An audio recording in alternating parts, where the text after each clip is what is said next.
فرمائیے میرے سرکار کے صحابہ مسجد نبوی میں بیٹھے ہوئے ہیں. میں ابتداءً عرض کر دوں یہ میلاد کی محفل مسجد نبوی میں ہو رہی تھی. مسجد نبوی میں میرے نبی کے صحابہ بیٹھے ہوئے ہیں. اتنے میں سرکار تشریف لائے. سرکار جب تشریف لائے خود توجہ ادھر ذرا آئے. سرکار جب تشریف لائے حضور نے آ کر فرمایا او میرے صحابہ ما اجلسکم وہ یہ تمہارا جلسہ کیسا ہے, یہ تمہاری محفل کیسی ہے, یہ تمہارا بیٹھنا کیسا ہے. اب صحابہ کیا کہتے ہیں؟ جلسنا نذکر اللہ تعالی ونحمدہ علی ما ہدانا ومن علینا بکا.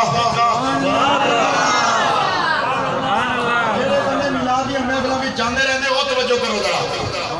صحابہ نے کہا یا رسول اللہ ہم یہاں بیٹھ کے نحمدہ ونذکر اللہ تعالی, ہم یہاں بیٹھ کے اللہ کی حمد بیان کرتے ہیں, اس کا ذکر کر رہے ہیں, اس کا شکر ادا کر رہے ہیں. اور کیا کر رہے ہیں؟ اس بات میں شکر ادا کر رہے ہیں کہ اس نے آپ کی وجہ سے ہم پر احسان فرمایا ہے. آپ کی وجہ سے ہم پر احسان فرمایا ہے. سبحان اللہ. میلاد میں ہم یہی بیان کرتے ہیں لقد من اللہ. بولو یار بولو سبحان اللہ. لقد من اللہ علی المؤمنین اذ بعث فیہم رسولا. رب فرماتا ہے اللہ نے مومنوں پر احسان کیا. کب؟ جب ان نے اپنا نبی بھیجا. جب ان نے اپنا نبی بھیجا. جب ان نے اپنا نبی بھیجا. یہ نبی کا میلاد ہے. بالکل یہی جملے صحابہ نے بولے. ہم یہاں رب کا شکر ادا کر رہے ہیں, اس کی حمد بجا لا رہے ہیں. اور اس پر اس نے اپنے محبوب کی وجہ سے ہم پہ احسان کیا. یہی تو ہم کہتے ہیں کہ مومنو خوشیاں کملی والا. خوشی خوشی کملی والا گیا. رب سلم گنگناؤ رب سلم گنگناؤ کملی والا گیا. مومنو کملی والا گیا. اب پھر ذرا توجہ, یہی کام جو ہم کر رہے ہیں یہی صحابہ نے کیا.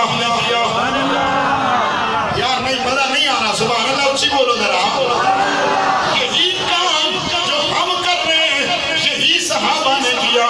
صحابہ جب یہ کام کر رہے تھے میرے نبی جب آئے پوچھنے پہ صحابہ نے بتایا یا رسول اللہ ہم آپ کے آنے کی خوشی میں اللہ کا شکر ادا کر رہے ہیں.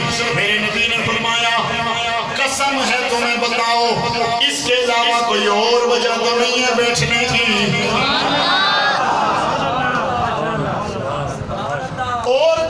تو نہیں ہے. صحابہ نے کہا یا رسول اللہ میں قسم ہے رب کی اور کسی وجہ سے نہیں بیٹھے, صرف کسی وجہ سے بیٹھے ہیں. اب ادھر توجہ کرنا, اگلے جملے سننا, خدا کی قسم لطف آئے گا. میرے نبی نے ان سے قسم لی, حلف لیا. بتاؤ اور مقصد تو کوئی نہیں. یا رسول اللہ قسم ہے اور مقصد کوئی نہیں ہے. اب حضور نے یہ نہیں کہا ہوئی بدعت کیوں کر رہے ہو. حضور نے یہ نہیں کہا ہوئے یہ کیا کام کر رہے ہو, یہ تو ناجائز ہے. ڈانٹا نہیں, جملہ سن. خدا کی قسم سننی تیری طبیعت میں چلے گی. اور جس کو شک ہو ابھی میرے پاس آئے, میں ابھی مسلم شریف سے نکال کے دکھا سکتا ہوں. اور میں صرف جہاں جو عام لوگ بیٹھے ان کے لیے عرض کر دوں جسے اورنوں مسلم شریف تک جاندہ مسئلہ نہ بڑے نسائی تک نہ پہنچے نا, تبلیغی نصاب کے اندر لکھی ہوئی نہیں حدیث. فضائل ذکر دے اندر اچھی بولو سبحان اللہ. حضور جب قسم لی نا, قسم چکوئے اور مقصد کوئی نہیں. یا رسول اللہ کوئی نہیں. اب حضور نے کیا فرمایا؟ حضور نے فرمایا میرے صحابہ تم اتنا عظیم کام کر رہے ہو. تم اتنا عظیم کام کر رہے ہو. وہ کیا؟ فرمایا میں اپنے اجرے میں بیٹھا ہوا تھا، اتانی جبرائیل،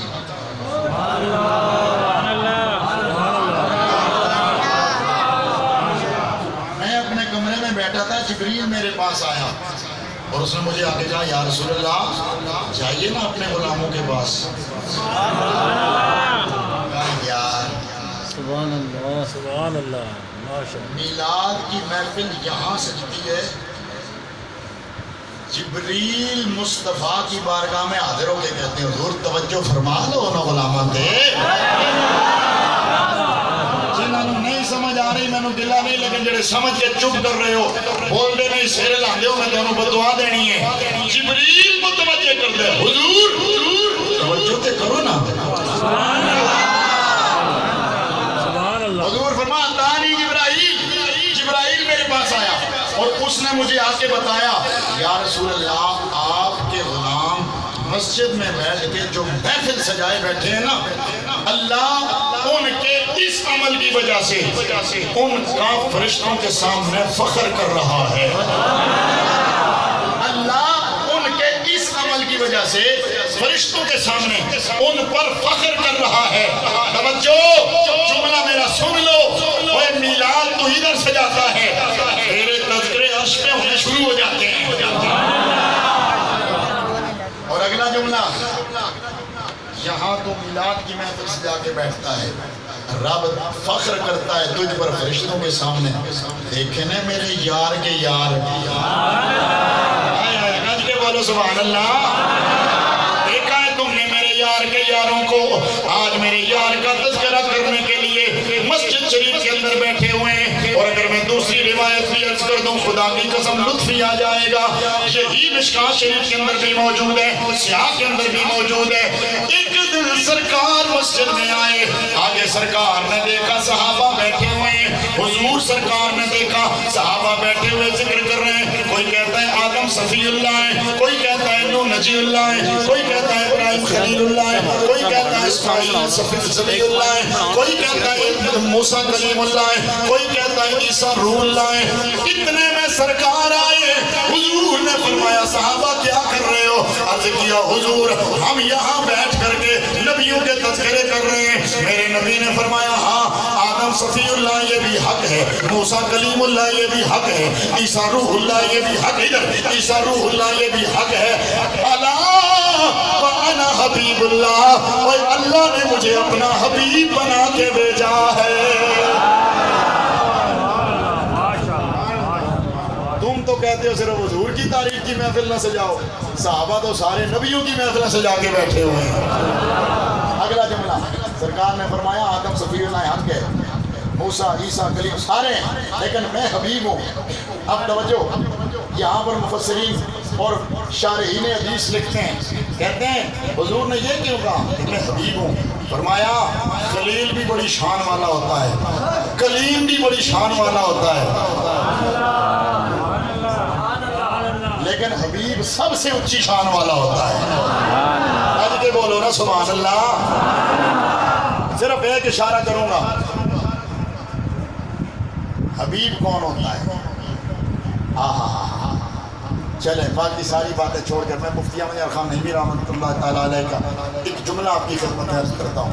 جب ہم سرکار کی شان بیان کرتے ہیں نا، جملہ غور سے سننا، حضور اختیار رکھتے ہیں، حضور غیب جانتے ہیں، حضور یہ شان ہے، یہ شان ہے، یہ شان ہے، اللہ نے اپنے محبوب کو مختار بنایا ہے۔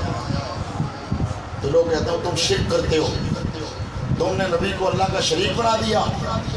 مفتی صاحب نے کیا خوب جملہ لکھا، فرماتے ہیں نا ہم نبی کو اللہ کا شریک نہیں کہتے، شریک کہنے میں حضور کی توہین ہے۔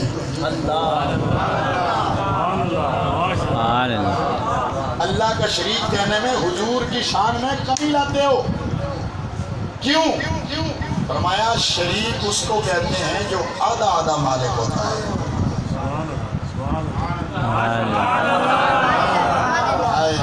تسی سونا سننے سے بس شریک آدھے میں مالک ہوتا ہے، یعنی میں اور وقار صاحب کوئی کاروبار کریں، آدھا آدھا ہوگا نا، آدھا ان کا آدھا میرا، تو مفتی صاحب فرماتے ہیں ہم حضور کو رب کا شریک نہیں کہتے. شریک کہہ کے تم حضور کی شانیں کم کر رہے ہو.